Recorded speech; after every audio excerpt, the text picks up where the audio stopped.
Federal High Court sitting in Abuja has given Senator Ina Baibe and 2 others who volunteered as sureties for the self-styled leader of the indigenous people of Biafra, Mr. Nnamdi Kanu, to appear before her to explain why Mr. Kanu did not appear in court for his trial today. Justice Binta Nyako, who gave the order, said in the alternative, the sureties will forfeit the 100 million naira bail bond each of them agreed to pay in the absence of Mr. Kanu.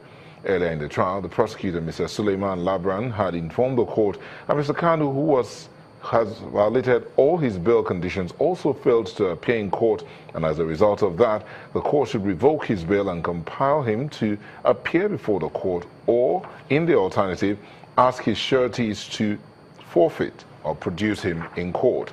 Responding, counsel to Mr. Kanu informed the court that he is also looking for his client, and just to show how serious of an issue it is, he has filed a suit asking the court to compel the Nigerian army to produce a self-styled leader of IPOB, because his disappearance is not unconnected with the invasion of his home by the Nigerian army on September 11, 2007. Thank God the legislators that enact the Administration of Criminal Justice Act has foreseen the situation that we have seen today and made adequate provisions for it. Either of 3 things. It's either a defendant appears in court when he's on bail, or his sureties must be invited to show cause, or failure of which they will have to forfeit the bail bond. And of course, the court will make a necessary order when the time comes in respect of the defendant who defaulted in appearing before the court. It's not a new thing. I don't know whether he's alive or dead. So today the matter came up, and traditionally the matter cannot go on in his absentia. So, and the court want to find out where he is. And we told the court that we have filed an application compelling the Chief staff to produce him before this court. And that application has been slated for hearing on the 2nd of November 2017. It's coming up next November 2nd. So I informed the court. And I also informed the court about the danger, about making full announcement that may preempt what will be the outcome of that suit. And also the court actually ordered the surety to come and explain further his whereabouts. He's in their custody. And the fact is that we are afraid as to whether he's still alive today. That is fantastic. I don't know whether he's alive. They are with him. The Nigerian army is with him. And we have filed a suit to that effect before this court. And it's sent to this court. And that suit compelling the Chief staff to produce him in this court. And that's coming up on November 2nd.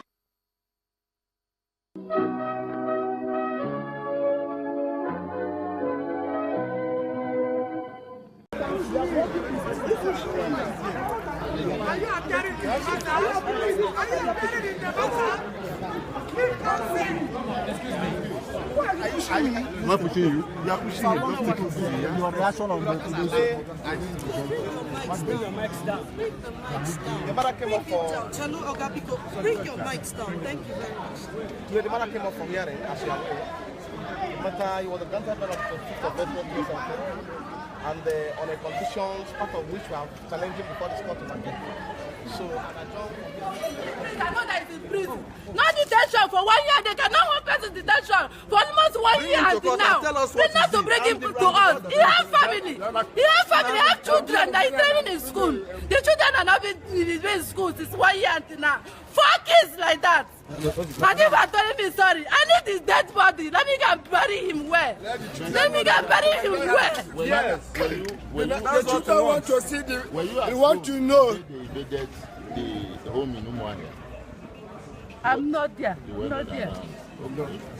But I mean, the situation now is that everybody is confused. Nobody, the government is saying it's not. But it's clear that everybody saw the army invaded his house. There's nobody should be confused. The truth of the matter that the Nigerian army invaded his house and there's a shooting and the whole world see it. So don't say that we're confused. We're not confused. You know the truth. Let the world know the truth. No, I don't want to say anything. I'm set free. I need my husband. What I did, 1 year now. If he needs detention, bring him out of court to judge whatever he's for. Bright Chimes here. That is his name. Nigerian army. Nigerian army of the they hold him. When the party side his room and took him away. This 1 year and dinner, not even bringing him to court or judge me if he killed someone or whatever he committed. He needs to be judged. Yes, this is the last year, August. I've not seen my husband with my 2 eyes with the kids. 4 kids, and they are seeking every day, looking for their father. It's easy for me. Brother, this kids kind of thing for 1 year and dinner. What did you say his name is? They will judge him at Uyo. They said that he should, the judges say he should be released within 24 hours. They say he should be released within 24 hours. It's 10. They have not bring him out. What's your husband's name? Sorry. What's your husband's name? My husband name is I the brother. Chimese. Yes. So can you tell us what really happened? About him. The Nigeria DSS arrested him and charged him to court. And the court, in their own wisdom, said he has no case to answer, and they said they should release him. Since then, they refused. And they arrested him since over 1 year plus. He's on their custody. In fact, Thinking that they will bring him out, let me just the evidence that they have killed him. They have killed him. The DSS have killed him and they refuse to give him. No problem. I just want to see his dead body so that I can bury him well. He has family, he has kids. He has 4 children.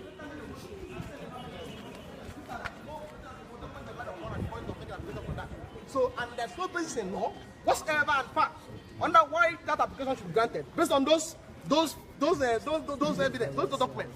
Because we have features of terrorism groups which clearly provided under the stand law, and those features are not present in the activities of IPOB.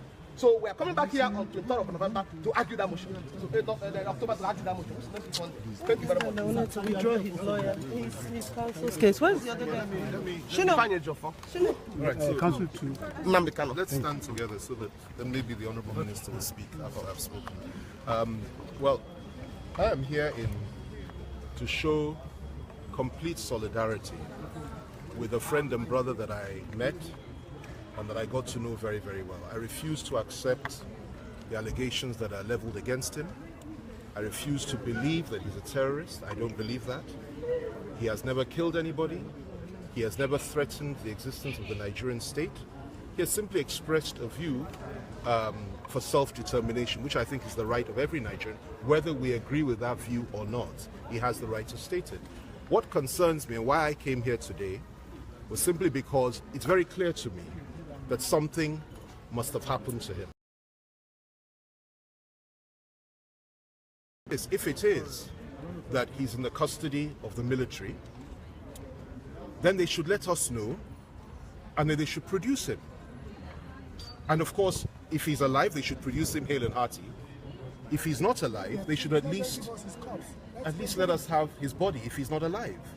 I don't know what the situation is, but I'm deeply concerned as a Nigerian, as a person of compassion, and as a person that believes that everybody has the right to express his views in this country as long as they are not breaking the law or killing people. This government has refused to label those that killed 40 people in Jos yesterday as terrorists. They've refused to do that. That is the herdsmen. And yet, they now label IPOB as a terrorist organization. The IPOB that has never killed anybody, as far as I'm aware, or has ever burnt anybody's home, or used violence or carried arms. And I think that's a contradiction which we should all be a little bit concerned about. However, having said all that, everything is before the courts, let it be determined. But in order for him to be prosecuted effectively and for him to present his own defense, for goodness sake, I call on the Nigerian military to stop this charade. And if he's with you, let us know. Give him back to us so that he can be produced before the court. And if you know you've killed him, for goodness sake, give us his body. That's all. As a friend and as a brother, I have a duty to do that, despite whatever threats we may be facing as a consequence of standing. I will never, ever not stand with a friend and a brother, even in his time of need. And I pray for Nnamdi Kanu. I pray for his family and all those that are with him. Let me also say one more thing. The idea or the allegation that 28 people were slaughtered in his home when the military got there is something that is shocking, unacceptable. I gather the cooks, the houseboys, I gather that some of their guests, some of their workers, even the dogs were butchered and killed. I gather the cars were burnt, and the whole house and the whole palace was sprayed with bullets. This is unacceptable behavior. Now, this is the information I have received. And I haven't seen our friends since that time. And I say shame on those that may not even know Nnamdi Kanu, that will hear of these very serious allegations and sit on the fence and say nothing. We are men of courage. We are Nigerians, and we should be able to rise to the occasion when somebody's rights are violated in this way and people are murdered in their homes. They produce pictures, and yet the government acts as if it never happened. I say shame on them, and I say that it's time for us to stand up, and stand up for even the weakest in our society, and ensure that even they get justice. So that's why I'm here today. Thank you, sir. So can we also get your reaction? Well, I was in court the day he was granted bail. Nnamdi Kanu was granted bail, and I stand for justice. I stand for fairness. I stand for the due process of the law. I believe in the law, and I believe the law must be allowed to take its course. Therefore, I ask the National Assembly to once again rise to its duties, rise to their responsibility of auditing what transpired during Operation Python Dance. The President deploys the military to quell acts of insurrection. I do not believe there was any act of insurrection in the Southeast. But having done that, the National Assembly should please audit what happened. And all right-thinking men in Nigeria should stand up to say that our laws must be respected. Our laws must be obeyed. We must follow the due process of the law. That's what I stand for. And I believe very firmly that if we follow the process of the law, if we do what is right for the law, for Nigeria, then the Nigerian military will henceforth call off Operation Python Dance. Operation Python Dance has displaced the trust the Nigerians have for the military. Children ran away from school because they heard the military were vaccinating people. It shows you the level that the Nigerians feel about those who have been paid to protect them. I think the time has come for the government to return to law-governed processes. And I call on the National Assembly to rise to its responsibility and tell us what happened. Let us know the truth of what has transpired. Let us know if the military took Nnamdi Kanu away from his house. Let us know the fact from the fiction. And when we do know that, I believe if we return to the process of the law, if we follow the process of the law, this country, we have united and have agreed to support democracy. The reason why we did that, the reason why we went to the barricades to fight the military regimes, to fight the Abuja regime, was because we wanted a free country where we'll be right to express ourselves. And I believe that Nigeria will fundamentally work for all of us if we have a country where no man is oppressed. So I stand here today to say we want the National Assembly to audit what happened during Operation Python Dance. Sir, can you quickly react to the shorty forfeiting their billboard or producing Nnamdi Kanu? The shorties will come to court to deal with that. They will definitely be here. Thank you very much. Please, gentlemen of the press. It's okay. My name is Edioha John. I'm a brother to Bright Chimezie Ishiwan. I travel all the way from Port Harcourt to Abuja here this morning to witness the proceedings of my brother. And among the 4 people that was detained with him, so I have not seen him among the 4 people that were detained. He is missing. Please, I'm using this opportunity now and also this media to beg Nigerians to produce him, whether dead or alive. My name is Edioha John. I'm the counsel to Chimezie, Bright Chimezie is talked about. Yes, the prosecution filed amended information that they were supposed to bring to the knowledge of the court.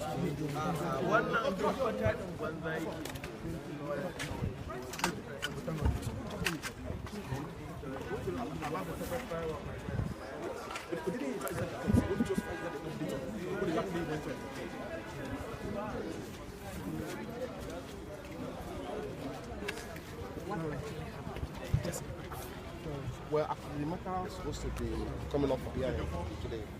So, but the proceeding couldn't proceed, go on because of the fact because of the absence in court. So, it's a matter of common knowledge that the military invaded his premises on the 14th day of September 2017 and murdered about 28 persons there and wounded many. which is now in the public domain. So, and what we are asking for is nothing but for the military to produce them. And we have gone a step further by filing an application before the court to compel the chief of army staff to produce them before this court, so that the trial can go on. So, and that suit is coming up on the 2nd day of November 2017 for hearing. So, and the court was informed about his absence, though he actually, in line with the practice, asked the shorty to come and explain more. So, and we are hopeful that before the November 20th, the court must have heard our application, substantive suit, when we are asking for writ of habeas corpus, compelling the military to produce him before this court and make a decision one way or the other. So you believe that he's in the custody of the military? Certainly, certainly. Because I spoke last with him shortly before they entered again and tried to his house, and that was my last conversation with him. I've not been able to establish any form of contact with him again. So, and the killed 28 persons, arrested many there. So they should be in a position to tell us where he is, because he was in the house when they got there. Thank you. But some reports are saying that he has traveled abroad. How can he travel abroad? These are people that barricaded entire premises at the point they gain entrance. How can he travel? They know where he is. I'm telling you, that was why that was actually informed our suit before this court, because it's not a case of accusing them orally. We have gone further than that. I told the chief of army staff, let him be on oath. Let him file a response to what to file in court here. Let him be on oath and tell us he's not in their custody. Then we'll argue it before the court. So thank God the day has been given to that effect. So in the court, you made a strong statement. But you don't know whether he's alive or dead. Very well, yeah, I told the court, of course. I don't know, because I spoke with him last on 14th of September. That was last time I had communication with him. I don't know whether my client is alive or dead. And what we are praying is simple. If they've killed him, let them avail us of his corpse so can give him a befitting burial. He's a prince. That has been said in many occasions. He's a prince. Then if he's alive, let them produce him before this court. Let me say this to you people. Under Section 1732 sub B of the ACJA, there's no law that says that if in the course of Nnamdi Kanu enjoying his bail granted him by the court, that he cannot be arrested on account of any other offense committed. There's no law that says that. This court can even make an order that he should be arrested upon appearing in this court. So why going to his house on that 14th of September if they have a genuine intention? If the intention was not to go and kill him. That's not my question. Thank you, they know the matter turned up today for hearing. They can wait for him to come to court on 17th and simply pick him up. Thank you so Thank much. you so much. Thank you You're so welcome. much. Thank you. We speak later. Thank you. All right.